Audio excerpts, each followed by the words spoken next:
Okay, so we're looking at what we call velocity time graphs. Velocity time graphs. So a velocity time graph is a graph that shows changes in velocity with time.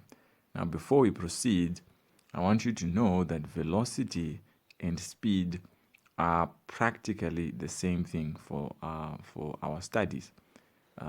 In reality, velocity and speed differ in the fact that velocity is speed with the direction also incorporated into its figures.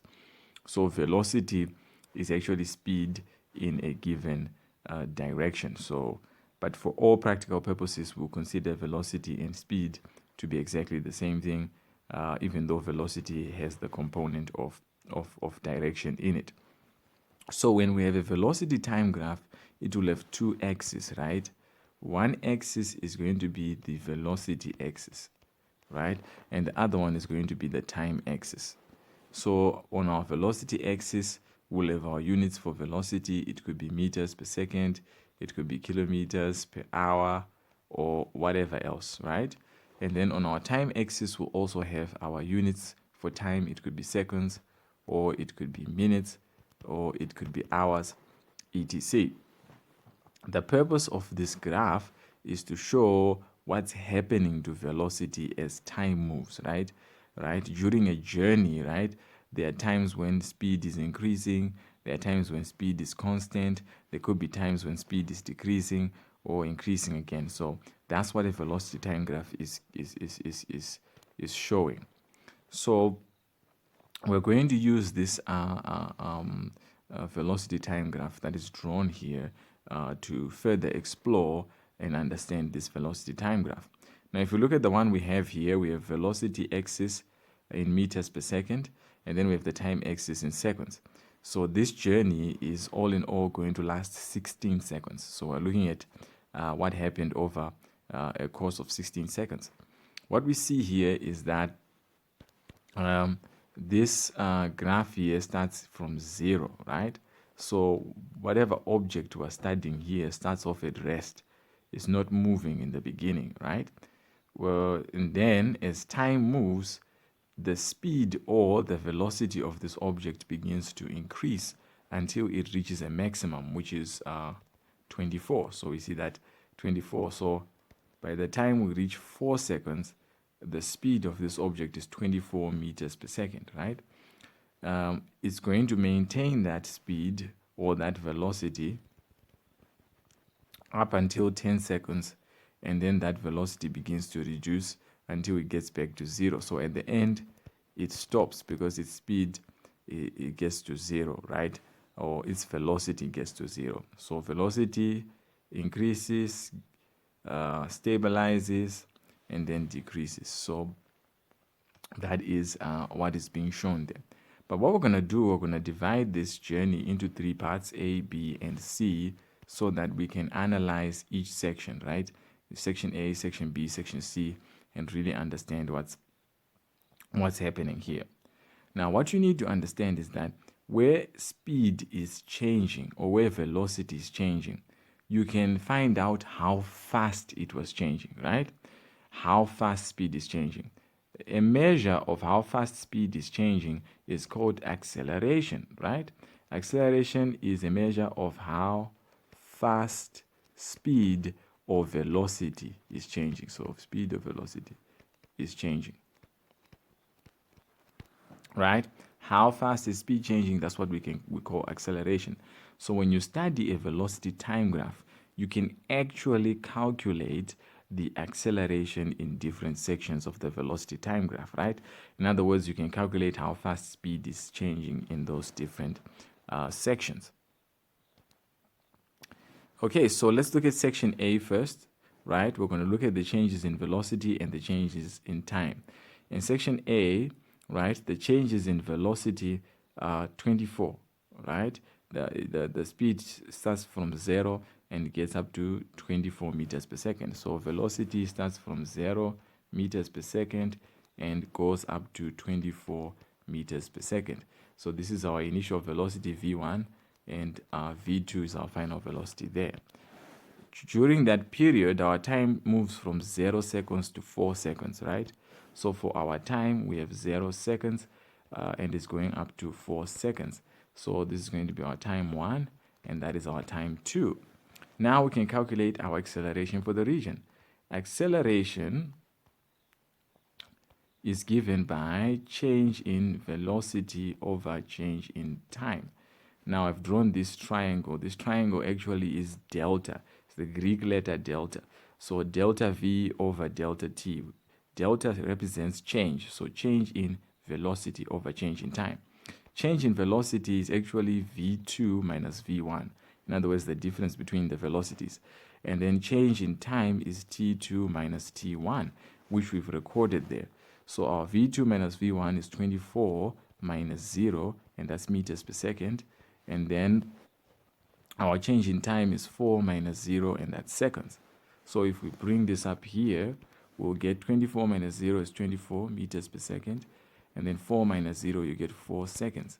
So if you divide this, 24 divided by 4, you get 6, right?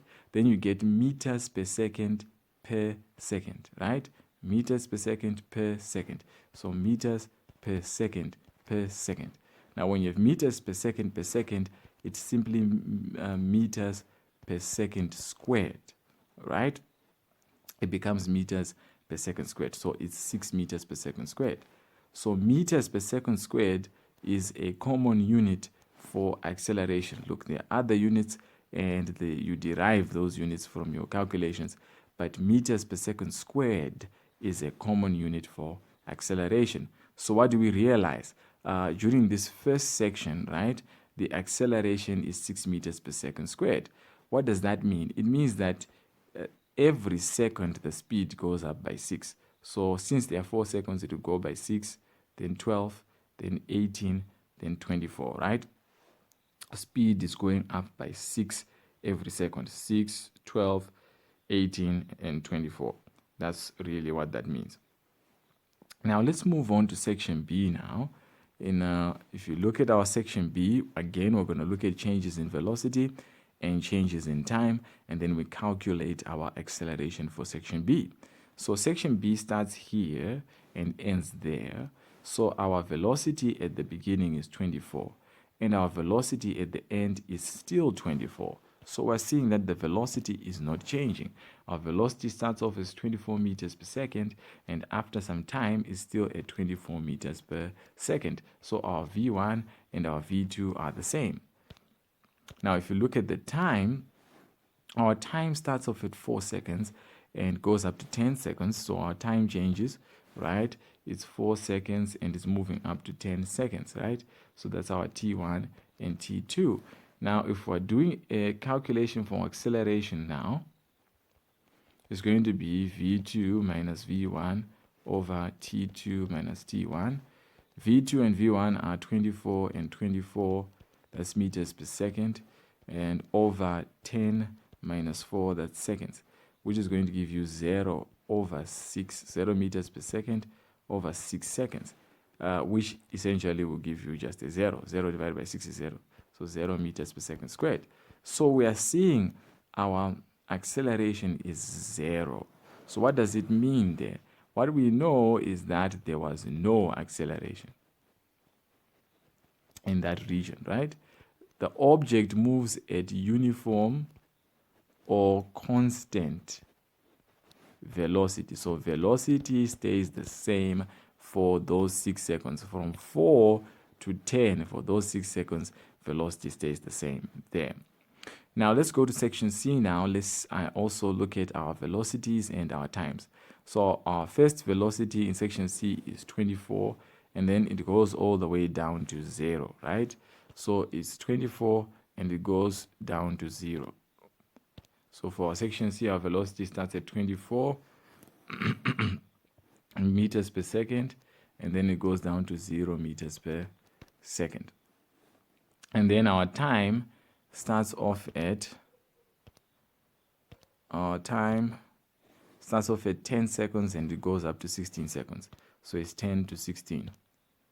Our time goes from 10 seconds to 16 seconds. So this is our T1, that's our T2, that's our V1, that's our V2. Now we can calculate our acceleration. Acceleration, again, will be V2 minus V1 over T2 minus T1, which is going to give us our V2 is 0, our V1 is 24, that's meters per second, and then our T2 is 16, our T1 is 10, that's seconds, right? So you're going to get minus 24 over 6, so this is meters per second, and this is over seconds. So 24 divided by 6, if we bring it up there, we'll get a minus 4, and that's meters per second squared, right? Minus 4 meters per second. Now, what you're seeing here is the acceleration is negative. When acceleration is negative, we call it deceleration. Or we can call it retardation. Right? It means that speed is reducing in that region. Speed is reducing. So when a car is decelerating or when a car is retarding, it means it's reducing its speed. So we put the minus here. So we're saying speed is dropping by 4 meters per second every second. So if we go to the graph there, practically you see that every second speed is dropping by 4. So it drops first time by 4, from 24 to 20, then from 20 to 16, then from 16 to 12, then from 12 to 8, then from 8 to 4, and then from 4 to 0. So that's how it drops there in the last section there. So there's, if you look at the whole journey here, there's acceleration, right, of 6 meters per second squared. There's acceleration of 0, and then there's deceleration of minus 4 meters per second squared. That's really what happens there.